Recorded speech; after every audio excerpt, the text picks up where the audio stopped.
الحمد لله رب العالمين والصلاة والسلام على سيد الأنبياء والمرسلين وعلى آله وأصحابه وأزواجه وذرياته ومن تبعهم بإحسان إلى يوم الدين. أعوذ بالله من الشيطان الرجيم. بسم الله الرحمن الرحيم. يرفع الله الذين آمنوا منكم والذين أوتوا العلم درجات. وقال الله تبارك وتعالى: وما كان المؤمنون لينفروا كافة فلولا نفر من كل فرقة منهم طائفة ليتفقهوا في الدين ولينذروا قومهم إذا رجعوا إليهم لعلهم يحذرون. صدق الله العظيم وصدق رسوله النبي الكريم ونحن على ذلك لمن الشاهدين والشاكرين والحمد لله رب العالمين. میرے محترم دینی بھائیوں، قرآن کریم کی دو آیتیں، ایک 10واں پارہ سورہ توبہ کی اور ایک 28واں پارہ سورہ مجادلہ کی، دو آیتیں آپ کے سامنے تلاوت کی. پہلے ہم معلوم کریں کہ ان آیتوں میں اللہ تعالیٰ کیا باتیں ہم سے کہنا چاہتے ہیں. اللہ فرماتے: یرفع اللہ الذین آمنوا منکم والذین اوتوا العلم درجات، کہ تم میں سے جو ایمان والے ہیں اور وہ لوگ جو علم والے ہیں، جو قرآن اور حدیث کا علم رکھتے ہیں، علم سیکھتے ہیں، ایسے لوگوں کے درجات کو اللہ بہت بلند کر دیتا ہے.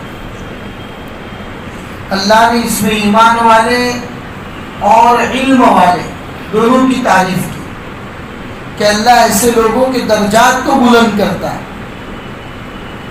اور جن لوگوں کے درجات اللہ بلند کرنے پر آ جائے اس کو پھر دنیا کے کسی ڈپارٹمنٹ سے امید لگانے کی کوئی ضرورت نہیں.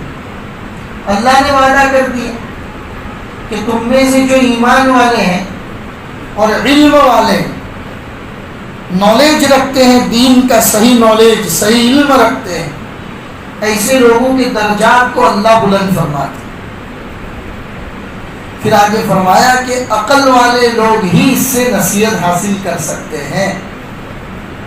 جن کے پاس صحیح اور غلط کو پہچاننے کی عقل ہے، ایسے لوگ یہ قرآن کریم کی ان آیتوں سے نصیحت حاصل کرتے ہیں. دوسری آیت جو میں نے آپ کے سامنے تلاوت کی، یہ ایسے ماحول میں اتری.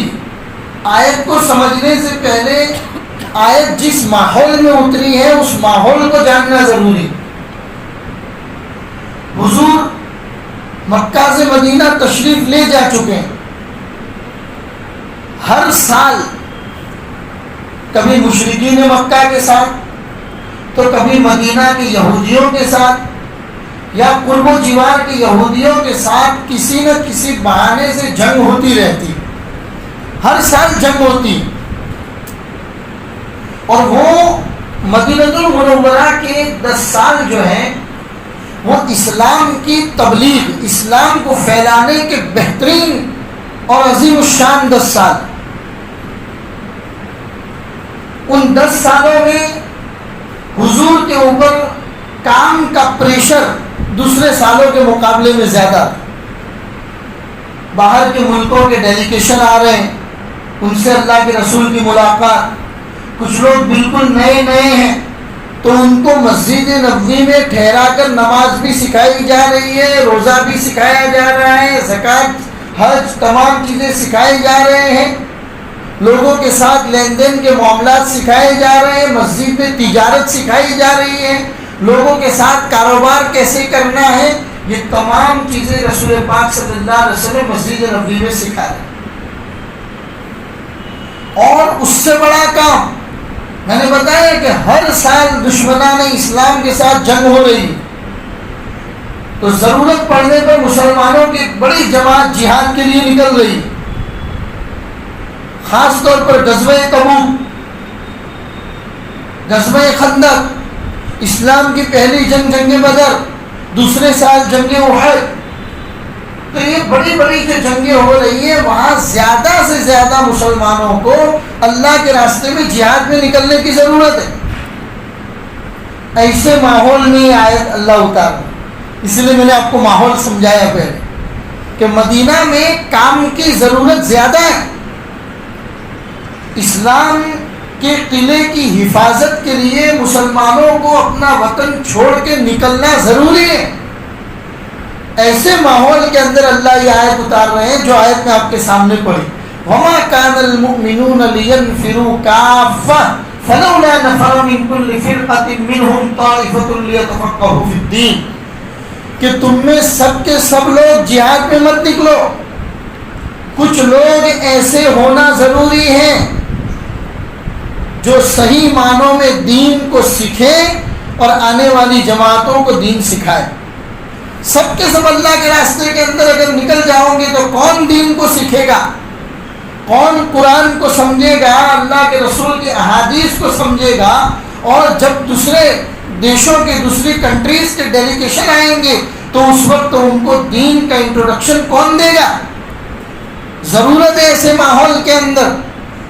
تو ایسے ماحول میں قرآن کریم کی آیت اتر رہی ہے میرے بھائی، تو میں اور آپ اندازہ لگا سکتے ہیں کہ ایسے ماحول میں جہاں پر مسلمانوں کو دین کی حفاظت کے لیے جہاد میں نکلنا ضروری ہے، ایسے ماحول میں اللہ فرما رہے کہ نہیں، ایک جماعت ایسی ہونا ضروری ہے جو مدینہ میں باقی رہ کر ٹھہر کر دین کو سیکھے تاکہ آنے والے لوگوں کو دین سکھائے۔ اس سے آپ اندازہ لگاؤ کہ دین کو سیکھنا اور سکھانا یہ اللہ کے وہاں کتنی بڑی حیثیت رکھتا ہے۔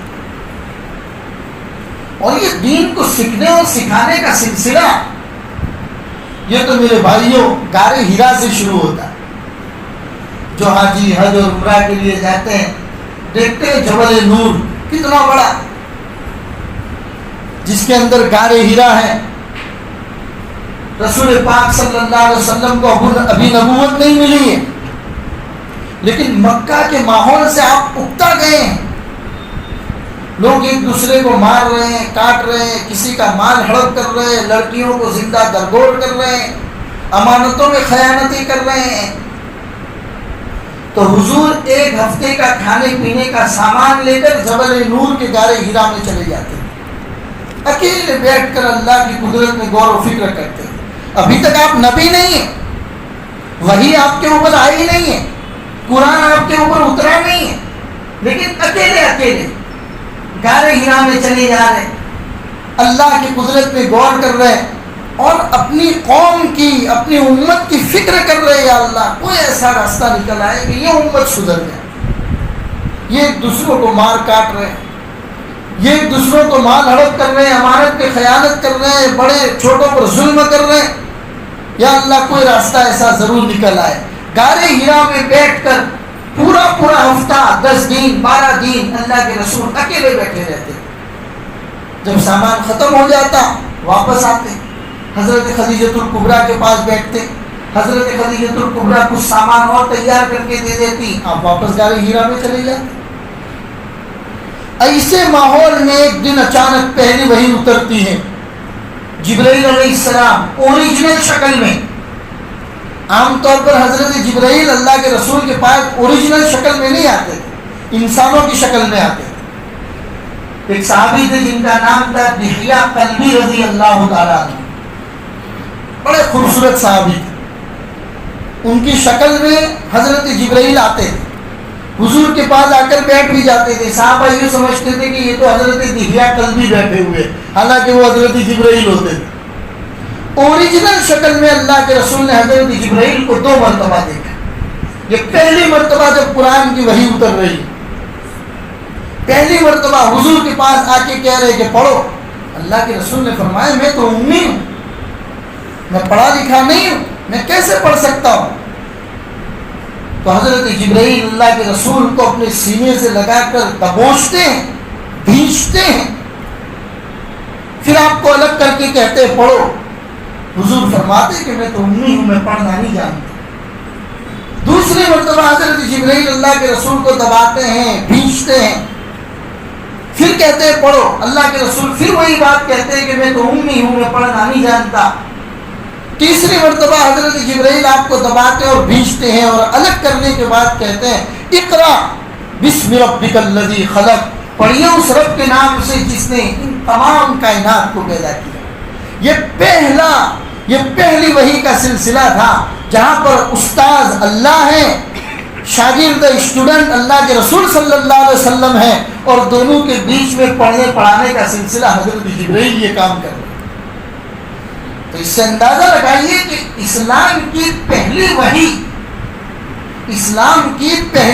جو اس کائنات کے اندر محمد رسول اللہ صلی اللہ علیہ وسلم کے اوپر اتر رہی ہے وہ ہے اقرا، پڑھیے. اب ہماری قوم کی حالت کو دیکھیے کہ جس قوم کی پہلی وحی کا سلسلہ پڑھنے اور پڑھانے سے شروع ہوتا ہو وہ قوم آج سب سے زیادہ غافل. اسی قوم کے بچے 4% صرف مدرسوں میں آتے ہیں، 96% مدرسوں سے دور. یہ ہندوستان کا حال میں آپ کے سامنے بیان کر رہا ہوں میرے بھائی. جس قوم کی پہلی وحی اقرا بسم ربک الذی خلق سے شروع ہوتی ہو، جس قوم کو پہلی وحی کے طور پر اللہ یہ بات فرماتے علم الانسان ما لم یعلم، ہم نے انسان کو وہ باتیں سکھائی جو انسان نہیں جانتا تھا. اقرا وربک الاکرم، پڑھیے آپ کا رب بہت بڑا ہے، وہ قابل تکریم ہے. جس قوم کی پہلی وحی پڑھنے اور پڑھانے سے شروع ہوتی ہو اس قوم کی دینی بیداری، دینی جاگروتی کا یہ حال ہے کہ وہ قوم 4%، اس قوم کے 4% ہی بچے صرف مدرسوں کی زندگی میں آتے ہیں. 96% بچوں کا کیا حال ہے وہ سب خدا کے حوالے. اندازہ لگائیے میرے بھائیو تعلیم اور تعلم کہ کتنی اہمیت رکھتی. میں ایک روایت آپ کو سناتا ہوں. نبی پاک صلی اللہ علیہ وسلم ایک مرتبہ مسجد نبوی میں تشریف لائے. اللہ کے رسول صلی اللہ علیہ وسلم کی بیویوں کے روم اور کمرے مسجد نبوی کی دیوار کے ساتھ ایسے بنے ہوئے تھے کہ اللہ کے رسول جس بیوی کے کمرے سے مسجد میں آنا چاہے ڈائریکٹ آ سکتے تھے. یہاں تک کہ جب مسجد حضور رمضان المبارک میں اعتکاف فرماتے تھے تو اعتکاف کے زمانے میں کبھی کبھی اللہ کے رسول اپنا سر مبارک مسجد کے اس پردے سے باہر نکالتے تھے. اسی طرف کمرہ ہوتا تھا، وہاں کوئی ازواج مطہرات آپ کے سر مبارک کو دھو دیا کرتی تھی. ایسے کمرے بنے ہوئے تھے. اللہ کے رسول عین وقت پر مسجد میں تشریف لاتے تھے. سنت اور نوافل گھر میں پڑھنے کا معمول تھا اور امت کو بھی سبق دیا. خیر ہم تو یہاں پر شاپنگ کی مسجد ہے اس لیے یہاں پر پڑھا کے جاتے ہیں، لیکن ہمارے محلوں کی مسجدوں میں یہ معمول بنانا چاہیے میرے بھائیوں کہ وضو گھر سے کر کے جاؤ، سنت نوافل گھر سے پڑھ کے جاؤ. ایسے وقت میں نکلو کہ آپ مسجد پہنچو اور فرض نماز شروع ہونے والی ہو، آپ نماز میں شامل ہو جاؤ. امام صاحب سلام دے، معمولات پڑھا اور فوراً اپنے گھر پہ آ کے سنت اور نوافل پڑھو. حضور نے فرمایا لا تجعلوا بیوتکم قبورا، تم اپنے گھروں کو قبرستان مت بناؤ. صحابہ نے پوچھا یا رسول اللہ قبرستان سے کیا مراد ہے؟ کہ ان گھروں کے اندر بھی کبھی اللہ کا ذکر کر لیا کرو، ان گھروں میں کبھی نمازیں پڑھ لیا کرو تو پھر تمہیں کبھی شیطانوں کی شکایت نہیں ہوگی. حضور کا یہ معمول تھا. کبھی کبھی تو صحابہ فرماتے تھے کہ نماز کا وقت ہو گیا، حضور تشریف نہیں لائے ہیں، تو ہم چھوٹی سی کنکری اللہ کے رسول کے کمرے میں پھینک دیا کرتے تھے تاکہ حضور کو اطلاع چل جائے کہ نماز کا وقت ہو چکا ہے اور حضور تشریف لائے. ہمارا کیا حال ہے بھائی؟ امام صاحب اگر 2-5 منٹ لیٹ ہو گئے تو ہمارا حال. غور و فکر کرنے کی ضرورت ہے. علماء کی وقت، علماء کی محبت، عظمت ہمارے دلوں سے نکل گئی. یہ عیسائی مشینری کا کام ہے. عیسائیوں نے اسپین میں اندلس میں مسلمانوں کو ختم کرنے کا جو سلسلہ شروع کیا تھا وہ سب سے پہلے اس سے شروع کیا تھا کہ عوام اور علماء ان کے بیچ میں درار ڈال دی جائے. پبلک اپنے رہنما، اپنے علماء، اپنے مفتیان کرام، اپنے مسجد کے امام، اپنے بچوں کو پڑھانے والے علماء سے پبلک جڑی ہوئی نہیں رہنی چاہیے. کیونکہ عوام اگر اپنے علماء سے جڑی ہوئی رہے گی تو ظاہر سی بات ہے کہ ان کا دین، ان کا اسلام تازہ ہوتا رہے گا. اور اگر علماء اور قوم کے درمیان دوری آ گئی تو پھر ان کو آسانی کے ساتھ پکڑ لیا جائے. ان کو دنیا کی کوئی بھی طاقت اپنے اندر سوار کر سکتی. یہ کام اندلس میں کیا تو چھوٹی موٹی تاریخ نہیں ہے میرے بھائیوں. 1150 سال تک مسلمانوں کی زبردست حکومت رہی. چھوٹی موٹی حکومت نہیں، زبردست کا یہ سینٹینس، یہ لفظ بھی چھوٹا ہے. 1150 سال تک. اور اندلس نے پوری دنیا کو صرف دین نہیں دیا، دنیا بھی دی. میں پہلے بھی کہہ چکا ہوں کہ اس دنیا کو لبرٹی کا نظام سب سے پہلے اگر کسی نے دیا ہے تو وہ اسپین نے دیا اور مسلمانوں نے دیا تھا. اور بڑی بڑی کتابیں حدیث کی ایسے اندلس میں لکھی گئی کہ آج بھی دنیا اس سے فائدہ اٹھاتی. لیکن ابھی کیا حال ہے؟ جائیے کبھی اسپین کا دورہ کیجیے. دنیا آپ گھومتے ہیں، اسپین کا دورہ بھی کیجیے، آپ کو پتا چلے گا مسجد کے مینار آنکھیں پھاڑ کے آپ سے کہہ رہے ہیں ہے کوئی جو ہماری دیواروں کے اوپر سے لا الہ الا اللہ محمد رسول اللہ کی صدائے بلند کرے. مسجد کی دیواریں اور اس کے مینار چیخ کر چلا کر نہیں کہہ رہے ہیں. کیا ہوا؟ یہی ہوا کہ سب سے پہلے علماء اور عوام، پبلک دونوں کے بیچ میں دوری پیدا کر دی. ہمارا یہی حال. بہرحال بات کہیں سے کہیں چلی گئی. میں یہ کہہ رہا تھا کہ اگر آج ہمارا امام 5 منٹ لیٹ ہو جائے مسجد کے اندر تو نہ معلوم اتنی بری باتیں اور جملے کسنا شروع کر دیں گے ہم ان کے خلاف. رسول پاک صلی اللہ علیہ وسلم فرمایا کہ امام کا انتظار کرنا مقتدی پر ضروری ہے. آپ کے اوپر ضروری ہے کہ آپ امام کا انتظار کرو. امام کے اوپر ضروری نہیں ہے کہ وہ مقتدی کا انتظار کرے. اور یہ بات رسول پاک صلی اللہ علیہ وسلم کی سیرت کہہ رہی ہے، میں اور آپ نہیں کہہ رہے. بہرحال اللہ کے رسول صلی اللہ علیہ وسلم اپنی کسی زوجہ کے کمرے سے نکل کر مسجد نبوی میں تشریف لائے. بات یہی چل رہی تھی ہماری. حضور جب مسجد نبوی میں تشریف لائے تو آپ نے دیکھا کہ مسجد نبوی میں 2 حلقے لگے ہوئے. ایک حلقہ لگا ہوا ہے جو قرآن پڑھ رہے ہیں بیٹھ کر، اور اسی میں کچھ لوگ بیٹھ کر اللہ سے دعا کر رہے ہیں. اور مسجد نبوی میں ایک حلقہ لگا ہوا ہے جو ایک دوسرے کو قرآن حدیث سکھا رہے ہیں. ایک دوسرے کو قرآن اور حدیث سکھا رہے، دین کی باتیں سکھا رہے. حضور مسجد نبوی میں تشریف لائے. اللہ کے رسول کو دیکھ کے صحابہ خاموش ہو گئے. حضور نے فرمایا دونوں بہتر ہیں. یہ جو قرآن پڑھتے ہیں اور اللہ سے دعائیں کرتے ہیں یہ بھی بہتر ہیں. یہ جو علم سیکھتے ہیں اور دوسروں کو سکھاتے ہیں یہ بھی بہتر ہیں. لیکن میں معلم بنا کر بھیجا گیا ہوں، میں لوگوں کو دین سکھانے والا بنا کر بھیجا گیا ہوں. یہ کہہ کر اللہ کے رسول اس مجلس میں بیٹھ گئے جو لوگ ایک دوسرے کو دین سکھا رہے ہیں. اس سے آپ اندازہ لگائیے کہ دین کو سیکھنا اور سکھانا یہ رسول پاک صلی اللہ علیہ وسلم کی نگاہ میں اور قرآن کی نگاہ میں کتنی بڑی اہمیت رکھتا ہے. امام محمد رحمۃ اللہ علیہ، جن کا ہم حنفیوں کے اوپر بہت بڑا احسان ہے میرے بھائی. یہ جو مسئلے مسائل ہم لوگ ایک دوسرے کو پوچھتے ہیں نا، تو مسئلے مسائل میں 4 ڈپارٹمنٹ ہیں. ایک امام ابو حنیفہ کا ہے جو حنفی لوگ، عام طور پر ہم لوگ حنفی ہے سب.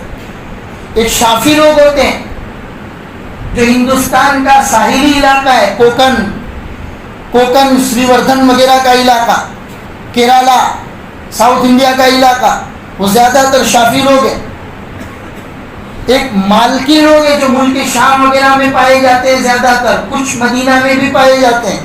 اور ایک ڈپارٹمنٹ ہے امام احمد ابن حنبل کو فالو کرنے والے کا، جو زیادہ تر مکہ اور مدینہ میں پائے جاتے ہیں. یہ اسلام رسول پاک صلی اللہ علیہ وسلم کے جتنے طریقے دنیا کے اندر پھیلے ان 4 اماموں کے ذریعے پھیلے. اور پوری دنیا میں سب سے زیادہ 75% فالوور امام ابو حنیفہ رحمۃ اللہ علیہ کے ماننے والوں میں. حنفی لوگ 70% ہے پوری دنیا. انہی کے ایک امام محمد رحمۃ اللہ علیہ کہتے ہیں کہ ان کے انتقال کے بعد کسی نے ان کو خواب میں دیکھا. پوچھا کہ کیا گزری؟ اللہ نے آپ کے ساتھ کیا معاملہ کیا؟ کہا کہ جب مجھے اللہ کے سامنے پیش کیا گیا تو اللہ نے فرمایا کہ محمد کیا چاہتے ہو؟ تو امام محمد نے کہا یا اللہ مغفرت فرما دیجیے۔ یہ امام محمد وہ امام ہے جن کی پوری زندگی اپنی قوم کی رہنمائی کے اندر گزری، پڑھنے پڑھانے کے اندر گزری ہے۔ رات کو دیر تک جاگ کر قرآن اور حدیث کا مطالعہ کرتے تھے۔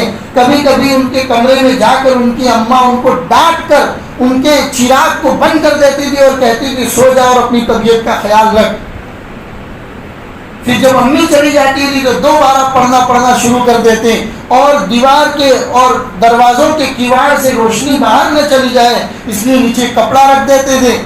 ان کے اماں کو پتا ہوتا تھا، ماں کہتی تھی کہ محمد کبھی اپنی طبیعت کا تو خیال رکھ لیا کر، تو امام محمد کہتے تھے اماں یہ پورا کوفہ اور بصرہ اس لیے سو رہا ہے، ان کو پتا ہے کہ دین کے کسی معاملے میں اگر ضرورت پڑے گی محمد جاگ رہا ہوگا، محمد کے پاس پہنچ جائیں گے۔ یہ کوفہ اور بصرہ تیرے بیٹے محمد کے بھروسے پر سو رہا ہے، اگر یہ محمد ہی سو گیا تو کوفہ اور بصرہ کا کیا حال ہوگا؟ یہ تھے امام محمد ابن الحسن الشیبانی رحمۃ اللہ علیہ۔ ان کے بارے میں کسی نے موت کے بعد خواب میں دیکھا تو پوچھا کہ محمد کیا گزری، اللہ نے آپ کے ساتھ کیا معاملہ کیا؟ تو امام محمد کہتے ہیں میں اللہ کے حضور پیش ہوا، اللہ نے کہا محمد کیا چاہتے ہو؟ تو میں نے کہا یا اللہ خالی مغفرت فرما دیجیے اور کچھ نہیں چاہیے۔ تو اللہ نے فرمایا محمد اگر تمہیں جہنم میں بھیجنا ہوتا، اگر تمہیں سزا دینا ہوتی تو ہم تمہیں قرآن اور حدیث کا علم ہی نہ دیتے۔ ہم نے تمہیں قرآن اور حدیث کا علم دیا ہے، یہ اس لیے دیا ہے کہ ہم تمہیں جہنم میں بھیجنا نہیں چاہتے۔ میرے بھائیو اس واقعے سے پتا چلا کہ تعلیم اور تعلم کتنی حیثیت رکھتی ہے۔ آج مدارس اسلامیہ یہ دین کے قلعے ہیں میرے بھائی، بجلی گھر ہیں، پاور ہاؤس ہیں۔ جب تک آپ کے مدارس اسلامیہ زندہ ہیں میرے اور آپ کے دلوں کے اندر اسلام زندہ ہے۔ جب تک یہ مدارس اسلامیہ زندہ ہیں تب تک میرے اور آپ کے بچوں اور نسلوں میں دین کی شمع روشن ہے۔ جس دن یہ مدارس اسلامیہ کسی اور کے حوالے ہو گئے اس وقت پھر آپ اپنے بچوں سے دین اسلام کی امید مت رکھیں۔ میں نے ایک آرٹیکل لکھا تھا 2016 میں جس کا ہیڈنگ تھا کیا دنیا کو علماء کی ضرورت ہے کہ نہیں؟ علماء کا وجود قوم کے لیے ضروری ہے کہ نہیں ہے؟ حضرت تھانوی علیہ الرحمٰن نے آج سے 100 سال پہلے لکھا تھا کہ اے میری قوم کے لوگوں، اگر تمہیں علماء کی ضرورت نہیں ہے تو کرو آپس میں مشورہ اور کہہ دو کہ ہمیں علماء کی کوئی ضرورت نہیں ہے۔ آپ اپنی زکوٰۃ صدقہ اور للہ سے مدرسوں کی اور علماء کی امداد کرنا بند کر دو۔ یہ علماء بھی کوئی چاول کی دکان، کوئی آٹے کی دکان لگا دے گا، کوئی سبزی کی ریڑھی لگا دے گا، لیکن 20-25 سال کے بعد آپ کی قوم میں کوئی نماز جنازہ پڑھانے والا آپ کو نہیں ملے۔ 20-25 سال کے بعد آپ کے گھر میں بچہ پیدا ہوگا تو کان میں اللہ اس کے رسول کی اذان دینے والا کوئی آپ کو نہیں ملے۔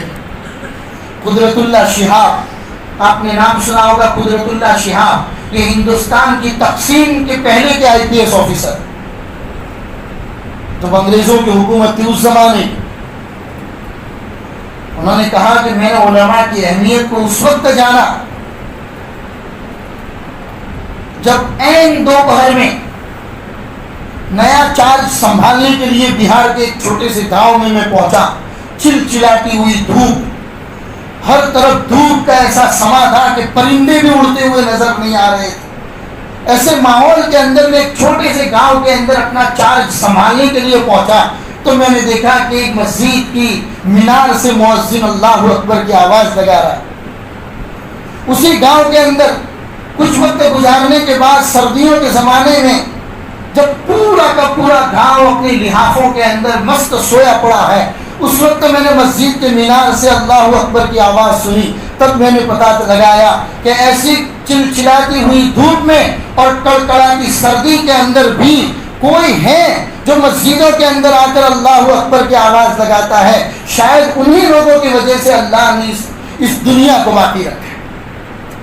میرے بھائیو کبھی سوچ لیا کرو کبھی سوچ لیا کرو، کاروبار کی زندگی سے باہر نکلو، اپنے فیلڈ سے باہر نکل کر سوچ لیا کرو کہ اگر کوئی نہ ہو ایسا جو ہمیں نماز پڑھائے، کوئی نہ ہو ایسا جو ہماری مسجدوں سے اللہ اکبر کی آوازیں بلند کرے، کوئی نہ ہو ایسا جو ہمارے بچوں کے کانوں میں اذان دے، کوئی نہ ہو ایسا جو ہمارے مردوں کے اوپر نماز جنازہ پڑھے اور ہمارے دین کی ضرورت کو پورا کرے، تب ہمارے معاشرے کا کیا حال ہوگا؟ اس لیے سمجھو، اس کی اہمیت کو سمجھو۔ ابھی بھی 2022 کی رپورٹ کے مطابق ہندوستان کا 4% بچہ مدرسے کی زندگی میں آتا ہے۔ 96% بچوں کا کیا حال ہے کوئی پتہ نہیں۔ بڑی مشکل سے میں اپنا اندازہ، اپنا تخمینے کے ساتھ آپ سے بات کر رہا ہوں، بڑی مشکل سے 20% بچے 12ویں پڑھ کے گریجویشن میں جاتے ہیں، 20% کے قریب۔ زیادہ تر 40، 45، 50% بچوں کا یہ حال ہے، بچوں اور بچیوں کا یہ حال ہے کہ 10ویں اور 12ویں کے بعد پڑھنا ہی چھوڑ دیتے ہیں۔ میں دنیاوی تعلیم کی بات کر رہا ہوں آپ کے سامنے، پڑھنا ہی چھوڑ دیتے ہیں۔ 20% بڑے احتیاط والا آنکڑا آپ کے سامنے بیان کر رہا ہوں، 20% کے قریب بچے ہوتے ہیں جو گریجویشن وغیرہ تک پہنچتے ہیں۔ تعلیم، ایجوکیشن کتنا ضروری ہے، اس کی اہمیت سے اگر اس دنیا میں کوئی غافل ہے تو سب سے بڑا غافل مسلمان کو ایجوکیشن کی اہمیت ہی معلوم نہیں ہے۔ تعلیم معاشرے کو، سماج کو سدھارنے کے لیے تعلیم کی ضرورت کتنی ہے، یہ سب سے زیادہ اگر کوئی نہیں جانتا ہے تو مسلمان نہیں جانتا ہے۔ اسی لیے تعلیم میں بیداری لانے کی ضرورت ہے، تعلیم میں بیداری لانے کی ضرورت ہے۔ اور تعلیم کی بیداری چھٹی اسٹینڈرڈ 6، 7، 8 سے جو تعلیم کا اصل سلسلہ شروع ہوتا ہے، یا 8، 9، 10 سے جو تعلیم کا اصل سلسلہ شروع ہوتا ہے، تب تک ہمارے بچے 12-13 سال کے ہو چکے ہوتے ہیں۔ اور وہ 12-13 سال کے بچوں کا یہ حال ہوتا ہے میرے بھائیوں کہ ان کو نماز پڑھنے کے لیے صحیح معنوں میں 4 سورتیں بھی یاد نہیں ہوتی۔ 10ویں تک پہنچنے کی تو دور کی بات ہے، تب تک میں اور آپ کون سی غفلت کی نیند سو رہے ہیں میرے بھائیوں کہ ہمارا بچہ 9ویں 10ویں تک پہنچ گیا اسکول اور کالجز کی تعلیم میں، اور اس کے دین کا حال یہ ہے کہ اس کو 5 کلمے صحیح معلوم نہیں ہے، اس کو نماز کا طریقہ معلوم نہیں ہے۔ 15 سال کا بچہ واش روم میں اکیلا جاتا ہے، غسل اپنے ہاتھ سے کرتا ہے، اس کو غسل کے طریقے معلوم نہیں۔ وہ استنجا جاتا ہے، استنجا کیسے کرنا ہے، پاکی اور صافی کے تمام طریقے، مسائل ضروری جس کو آپ بیسک معلومات کہتے ہیں، وہ بھی ہمارے 15 سال کے بچے کو نہیں ہے۔ یہ ہمارے غفلت کا حال ہے، اور غفلت کا حال اس لیے ہے کہ میری اور آپ کی علماء سے دوری ہو گئی، مدرسوں سے دوری ہو گئی، دینی اداروں سے دوری ہو گئی۔ میرے بھائیوں، یہی دینی ادارے ہیں، جب تک یہ قائم ہیں، میں اور آپ اس طریقے کے مسجدوں کے اندر بیٹھ کر دین کی شمع روشن کرتے ہیں اور 5 وقت کی نماز پڑھ پاتے ہیں۔ جس دن یہ ادارے غائب ہو گئے یا ان کے اوپر کوئی اور سوار ہو گیا، اس وقت اس طریقے کے مسجدوں کے آبادی کی امید مت رکھیں۔ اسی علامہ اقبال نے کہا تھا، اسی دریا سے اٹھتی ہے وہ موجیں تند جولا بھی، نہنگوں کے نشیمن جس سے ہوتے ہیں تہو بالا۔ دنیا نے بڑی کوششیں کی میرے بھائی، دنیا نے بڑی کوششیں کی علماء کے وجود کو ختم کرنے کی، قرآن اور حدیث کی حیثیت کو ختم کرنے کی، لیکن وہ ناکام رہے اور انشاءاللہ صبح قیامت تک ناکام رہیں گے۔ ہماری جو فکر کرنے کی ضرورت ہے وہ اس بات کی ہے کہ ہم دین کی طرف آئے۔ آپ کو دنیاوی نالج، دنیاوی تعلیمات سے کوئی منع نہیں کرتا، اسلام بھی منع نہیں کرتا۔ آپ بنائیے نا اپنے بچوں کو، جس فیلڈ میں لے جانا چاہتے ہیں شوق سے لے جائیے، جو تعلیم آپ دلانا چاہتے ہیں، ارے آپ ناسا میں لے جا کے ان کو راکٹ کے ذریعے چاند پہ بھیجنا چاہتے ہیں، آپ ضرور بھیجیے، شوق سے بھیجیے، کون منع کرتا ہے، لیکن اس سے پہلے آپ اپنے بچوں کو صحیح مسلمان بنائیے، ان کو دین کی بیسک معلومات، اور خاص طور پر جو اٹیک ہوتا ہے ہمارے عقیدوں پر، اس کی فکر کرنے کی ضرورت ہے میرے بھائی۔ عقیدہ، اللہ کے بارے میں میرا کیا عقیدہ ہے، محمد رسول اللہ کے بارے میں میرا کیا عقیدہ ہے، صحابہ کے بارے میں میرا کیا عقیدہ ہے جن کے واسطوں سے یہ دین ہم تک پہنچا ہے، اولیاء اللہ کے بارے میں ہمارا کیا عقیدہ ہے جس کے واسطوں سے، جن کے قربانیوں کی بنیاد پر یہ دین ہم تک پہنچا ہے۔ عقیدہ ایک ایسی چیز ہے میرے بھائیوں، سب سے زیادہ کالجز میں پڑھنے والے بچوں اور بچیوں پر عیسائی مشینریوں کے ذریعے جو اٹیک ہوتا ہے وہ عقیدوں پر ہوتا ہے۔ وہ لوگ ان کو یوں نہیں کہتے کہ آپ مسجدوں میں نماز پڑھنے مت جاؤ، وہ ان کو یوں کہتے ہیں کہ آپ کو اللہ تو ہر جگہ پر حاضر ہے، عبادت کر لیا کرو، اللہ کا نام لے لیا کرو کھڑے ہو کر، 5 وقت مسجد میں سر جھکانے کی ضرورت کیا ہے؟ آپ دیکھ رہے ہیں یہ سپریم کورٹ کے آنے والے فیصلے، چاہے وہ حجاب کو لے کر ہو، چاہے وہ نماز کو لے کر ہو، آپ مجھ سے زیادہ سوشل میڈیا کو استعمال کرتے ہیں اور جانتے ہیں لیکن سمجھتے نہیں۔ سپریم کورٹ کے آنے والے فیصلوں میں کہیں نہ کہیں پر کردار ہم مسلمانوں کی غفلت کا ہوتا ہے، مسلمانوں کی غفلت کا ہوتا ہے کہیں نہ کہیں پر یہ کردار۔ اسی لیے اپنے کردار سے، اپنی باڈی لینگویج سے اپنا اسلام ظاہر کرو۔ اپنے کاروبار میں جب بیٹھے ہو تو اپنی کاروبار کی ڈیل سے اپنا اسلام ظاہر کرو۔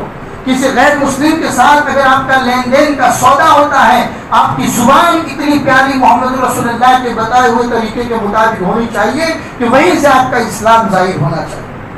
میرے بھائیوں، ایک آخری روایت سنا کر اپنی بات کو ختم کرتا ہوں۔ نبی پاک صلی اللہ علیہ وسلم کی روایت ہے، اللہ کے رسول صلی اللہ علیہ وسلم نے فرمایا اغدو عالما او متعلما، یا تو عالم بنو یا متعلم بنو یعنی دین سیکھنے والے بنو، او مستمعا او محبا، یا تو دین کو کانوں سے صحیح معنوں میں سننے والے بنو، یا جو تمہیں دین سکھاتے ہیں ان سے محبت کرنے والے بنو۔ 5ویں چیز اللہ کے رسول نے فرمایا ولا تکن الخامسہ، 5ویں مت بنو فتہلکو ورنہ ہلاک ہو جاؤ گے۔ صحابہ نے فرمایا اے اللہ کے رسول ای الخامسہ، 5ویں چیز کون سی ہے؟ تو حضور نے فرمایا جو تمہیں دین سکھاتے ہیں ان سے دل میں بغض رکھنا۔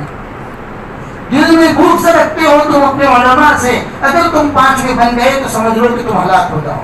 جس مسلم شریف، بخاری شریف کے بعد سب سے بڑی کتاب کا جو درجہ ہے وہ مسلم شریف ہے۔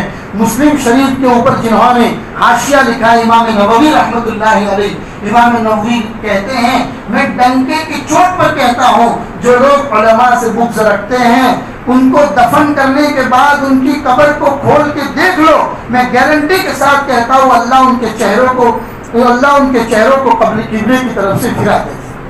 یہ صورتحال ہوتی ہے علماء سے بغض رکھنے کی میرے بھائی۔ لہذا دین کے ادارے، دین کے سیکھنے سکھانے کے جو بھی طور و طریق ہیں ان سے اپنے آپ کو جوڑ کر رکھو۔